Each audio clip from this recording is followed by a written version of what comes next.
my god, you will not believe the kind of day I'm having. So I get to school, only everyone's a zombie. But not because they had to sit through calculus. I mean, they're all zombies. All because of this dude, Swan. It's party time, motherfuckers! He used to be pretty quiet, but now he's all aggro. This school, this world, deserves to be destroyed. But my sucky day is about to get a lot better. Because now, we get to the part where I kick his ass. I swear to God, if I have to hear the fucking Lollipop song one more goddamn time... I was going to sing it. When we started. Oh, my God. I held back. If I didn't feel like I was losing my voice from the spill party last week, I probably would be singing it right now. You know what? It's one of those songs, like, I find that there's kind of like a handful of songs from that era that just make me want to rip my own brains out of my skull through my ears. And the fact... then isn't that suiting for this game? Yes, actually, yes it is. Because we're talking about Lollipop Chainsaw, everybody. Welcome to the Loading Bar. I am Professor Jeff, and I have with me Mr. Kevin J. Baird. Hello. And Mandy Savage? Man, that works. Okay. I don't know which one of your monikers to use. I go by a bunch, but Mandy Savage seems to be the most common. I think you just need to start freaking the hell out on anybody who uses, the old one or one that you don't want or something like that. If I had a chainsaw, I'd just buzz their heads right off. Ah, good segue. And we're talking about Lollipop Chainsaw today, the newest game from one of my kind of awkwardly favorite game directors, Suda51. Wow. And this is the story of 18-year-old Juliet Starling and her teeny tiny cheerleader outfit and zombies. And don't forget her boyfriend's head. Oh, yes. And her boyfriend's the best accessory ever. I feel so bad for that guy, man. There's this really heartbreaking point in the game where he's not having a good time. I don't know. Maybe we should back up here for a second. Early on in the game, the main character, Juliet Starling, her boyfriend gets bitten by a zombie, and she basically has to saw his head off, and she attaches it to a little string and basically carries it around on the back of her little on her ass. He's on her ass, exactly. And the poor guy, he can't do anything, and every so often they'll plunk his head on top of a zombie and make him do a really weird dance or something. I don't know. I feel really bad for the guy. I really do. He's a tool. Just like all those guys are, I don't know. You see him in the beginning of the game. He does seem like a bit of a tool, but I don't know. Let's talk about this game, because I have a feeling that, we put up a happy hour for this last week, and people seem like they are very divided on how they feel about this video game. Now, of course, Suda51 is the kind of gonzo punk rock developer that has brought us such diabolical hits as Shadows of the Damned, No More Heroes, Killer 7. He's just right out there on the edge doing crazy stuff. And in a lot of cases, I'm amazed that this guy still manages to make games. Because in this day and age where you've seen a lot of these AAA games that are just like really tightly under lock and key by developers, this guy is doing stuff that is really bizarre in a lot of cases, and it doesn't always work, but God, I love the fact that he's at least out there making an effort. I like, there's a part of me that likes this kind of thing because it's different, even though it's basically just a hack and slash, but it's like somebody's trying something new, but it's like, the implementation just leaves so much to be desired, and it's like I don't want to hammer him though, because I'm kind of like it's almost like it's nurturing. You kind of want to say, okay, now if you could do this with a good game, you would have something, and it's just kind of like you don't want him to lose any funding. What is he on, like the Warner Brothers or the publishers of this or whatever? It's really kind of a limited, maybe he's on his last breath in terms of finding somebody to put his games out. Honestly, I don't think so, because the last game that he made, Shadows of the Damned, did not sell very well. And I find the most interesting thing about that is the fact that Shadows of the Damned actually, the gameplay side, the side that was a little bit weaker in Lollipop Chainsaw, was developed by Shinji Mikami, who's a very well-known, he makes extremely good, like, he made Devil May Cry and, like, Resident Evil 4, Vanquish. Like, the guy knows how to get good gameplay mechanics into his games. And, by all intents and purposes, Shadows of the Damned was actually a much better mechanical game than Lollipop Chainsaw is. But it sold terribly, just not very well at all. And are we thinking Lollipop Chainsaw sold more than that game? I don't think we have any real numbers on it yet. But the thing is that when I look at Lollipop Chainsaw, I can't help but think that this is just Shadows of the Damned with boobs, because it's got a protagonist, a supernatural hunter protagonist with a disembodied head sidekick going through several different warped and messed up worlds, trying to kind of save the world. I guess in Shadows of the Damned, you're more trying to save your girlfriend. Here, you're just trying to save the world. But was Shadow of the Damned a short game too?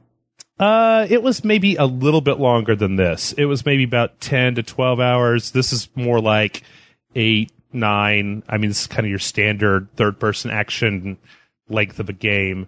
But you know what, Ms. Savage, I would like to hear what you have to say about this game. Well, I hadn't played a Suda51 game before. I think I played some Killer 7 at like game. 3 a.m, drunk off vodka, and it freaked me out. Like I don't. It was a creepy game. It was disturbing. I guess not creepy. I don't know. It was just weird. Yeah, I know a little bit about Shadow of the Damned, but Lollipop Chainsaw is definitely the first one of his games that I've played. But I liked it.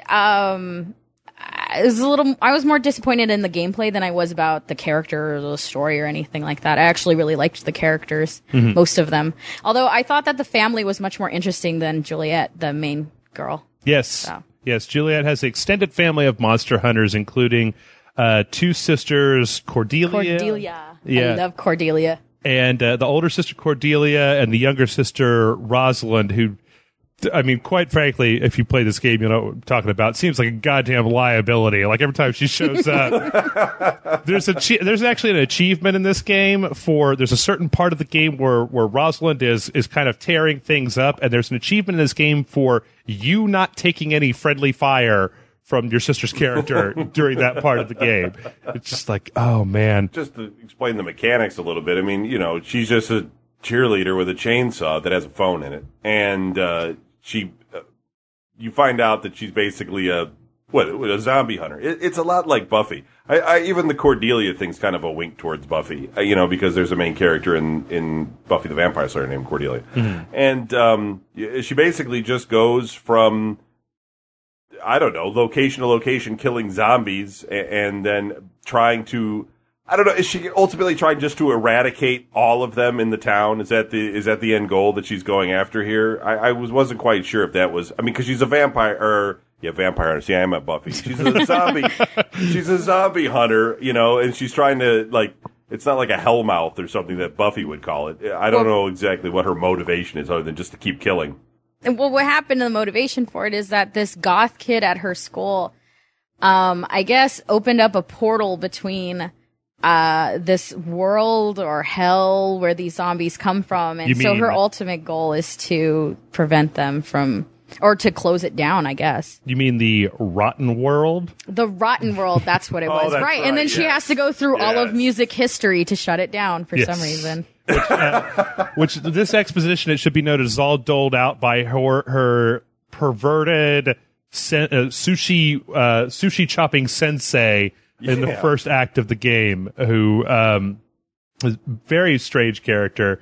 Actually, you know what? He's not really all that strange, but this whole, I don't know, it feels a lot like this whole, the Lollipop Chainsaw kind of has one note, and that one note is kind of kitschy, weird cheesecakiness. And if you're not a fan of that, like I said, when we did the happy hour for this, we had a bunch of people in the comments who were very much calling this game out for being like sexist and exploitative, and it is, but it's, it is directly appealing to that audience. This is for somebody who, if you say to them, the main character of this game is an 18-year-old girl in a cheerleading outfit with a chainsaw killing rock and roll zombies. If the person at the other end of that conversation says, that sounds awesome, then you're going to love this game. It's going to be fine. It's funny because we did the interview with James Gunn a couple of weeks ago. I finished playing this game on Monday and I was like, okay, so he wrote this in like an afternoon? Because I mean, don't get me wrong, it's a good game, good writing and everything, but it's not exactly full of deep plot twists or universal themes or characters that learn the lesson and change and grow.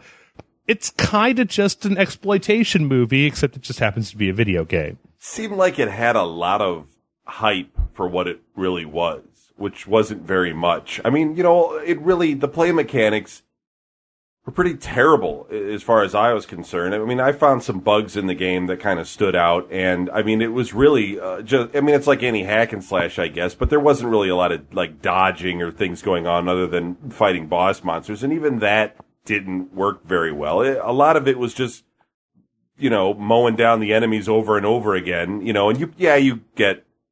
So you stop at these, what do they call it? The shops? I can't even remember what they're called. Chop to shop?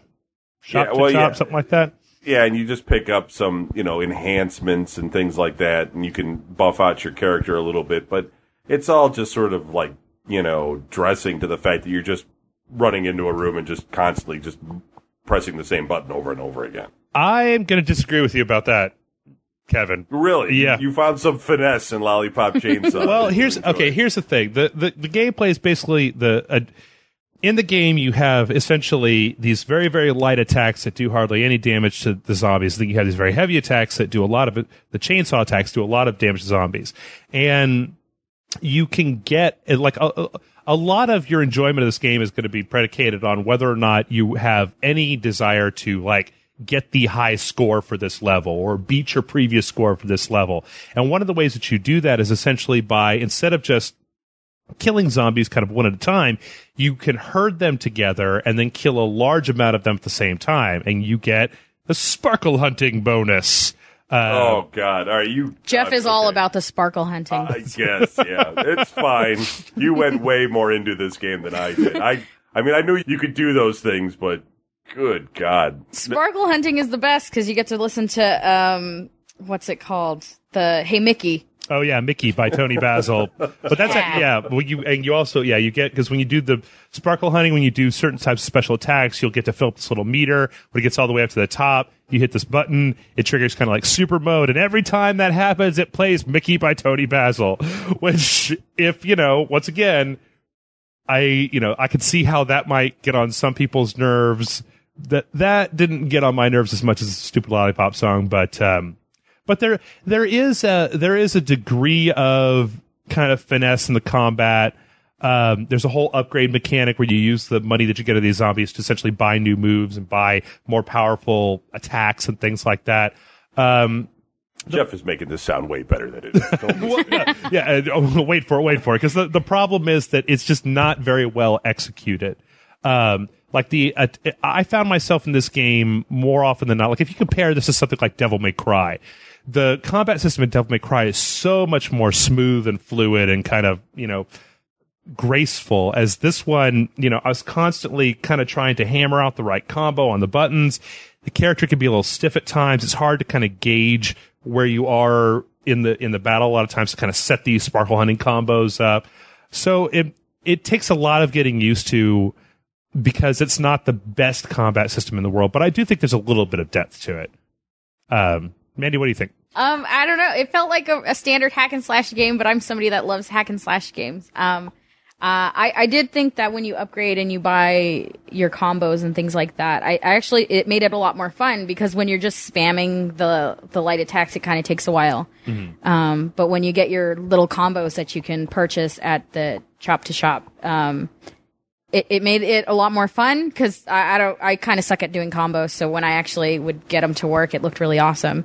And then rainbows and stars would fly out of everywhere. It was amazing. Yeah, but I mean, you can get that boyfriend roulette head ticket. I hated thing. that. I never used that. I hated that. It was a pain in the butt. Well, actually, that was the thing I had a problem with is that the same button you use to trigger the Nick roulette, which is it'll give you this like a roulette wheel going by, and if you select the right thing, you can use Nick as a weapon in one way or another, depending on if you upgrade it or not.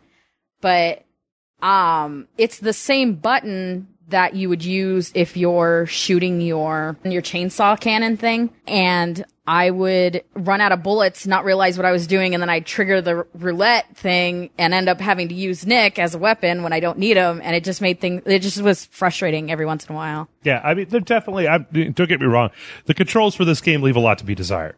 It's definitely something you're going to have to kind of get used to, and they do spend a while kind of, every stage, they're a lot of times trying to introduce new mechanics. Like there's a kind of a chainsaw dash that you end up doing. There's a grenade launcher. And that, I thought that the shooting parts in this game were probably the weakest of the entire thing because they just, I mean, it was like either the lock on was too sticky. The game seemed to have a psychic link into my brain, and it seemed to know that when I'm pointing at this zombie over here, it would always aim at the one that was fucking behind me. Like, never get locked on to the guy that was in front of me that was eating a hostage or doing something like that. But the combat is definitely leaves a lot to be desired. I found that you pretty much could never get hit while you're jumping. Mm-hmm. So you could just jump. You could like have a boss battle and just jump constantly and just do like an in-air chainsaw attack, and the guy never, ever hits me. Yeah. And I was just like, well, now I've basically beaten the game. I could just keep going. Except it's slow doing that, but it's like it sort of ruined the experience, and then you have that part where there's parts where the things are big heads are flying around. You got to shoot them because they're just out of your range. But anytime it was like, on the ground that it's like, stand away and shoot. I was like, no, I'm running in and fighting because it's faster, Well, they wouldn't give you enough ammo anyway, so even when you're like, stand away and shoot, if you're not a good aim and you know how to like save your bullets, you're gonna run out anyway, so you're gonna have to run up and stab them with your chainsaw. Plus, I don't know, I'm not really sure exactly who it was that coded the shooting parts of this game. But can I just say, this is the worst grenade launcher I've ever had in a video game. Like, no splash damage, just kind of really just shitty and cheap and just didn't feel real good. And there was one of the only parts of the game that I got frustrated on was they had a little subsection where you had to play zombie baseball, which is... Oh, yeah. Yeah. Essentially just involved you with the grenade launcher trying to cover, Nick, your boyfriend, on top of a zombie body as he tries to run around the bases on this thing. And I had to do that like 4 or 5 times because the stupid grenade launcher just wasn't cutting it. And they had you locked into this little circle so you couldn't get out to do that. Yeah, some of the checkpoints were really kind of spaced out, too. Like, when you would lose something like that, sometimes they would throw you really far back. Other times it would be okay. It has this weird sort of saving mechanic. Like, I shut it off one time and came back, and it was like I started way far back from where I was. And I was like, man, I do not want to play this board again. Which tells you what I felt about the game in general. But, yeah. I had that happen to me, too. Just because the load times were so long, I just assumed that every time it loaded, it was a save. Turned out I was wrong because I had to go through like a good chunk of a stage. Same thing. That it was annoying as hell. But I liked the game. Jeff doesn't believe in save. He just plays a game until it stops being a game. Jeff marathons through every single game. I sat down and played this game in one sitting. It was about, like I said, it's about 8 hours worth of gameplay, and nothing horrific to write. Nothing gameplay wise to write home about. But they were trying, and that's what I appreciate about Suda51 games is they had stuff like the zombie baseball, and they had zombie basketball, which was sawing off heads and trying to get them into the basket. They had Zombie-tron. Yes, they had a whole level of arcade games with Pac-Man and Pong. You're in the middle. You're standing in the middle of a giant board of Pong, trying to, kind of work your way out of it. Elevator action. They've got goddamn elevator action in this game.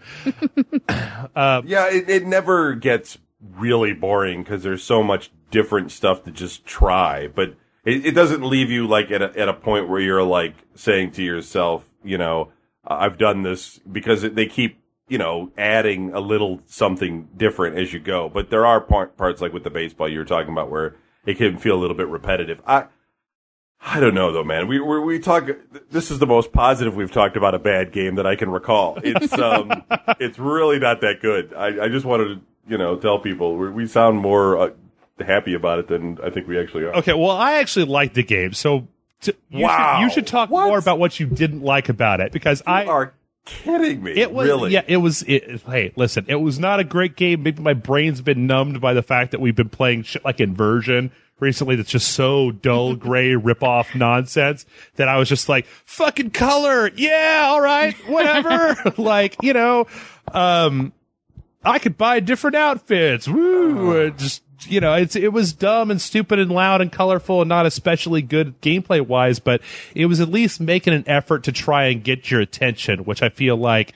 Yeah, but they don't sell these things at like a discounted, price. It comes out the same price as everything else that's AAA, and you kind of gotta. I know you're supposed to like judge it on its own merits, and I am. I'm saying it's not worth like $60. It's kind of like, it's hard to sit there and say you like it. I guess if you play it for free, it's not a waste of time or something. But you're really going to tell somebody to go out and buy this game? It just seems insane to me. I probably wouldn't. I wouldn't say it's worth $60, but I definitely didn't think it was.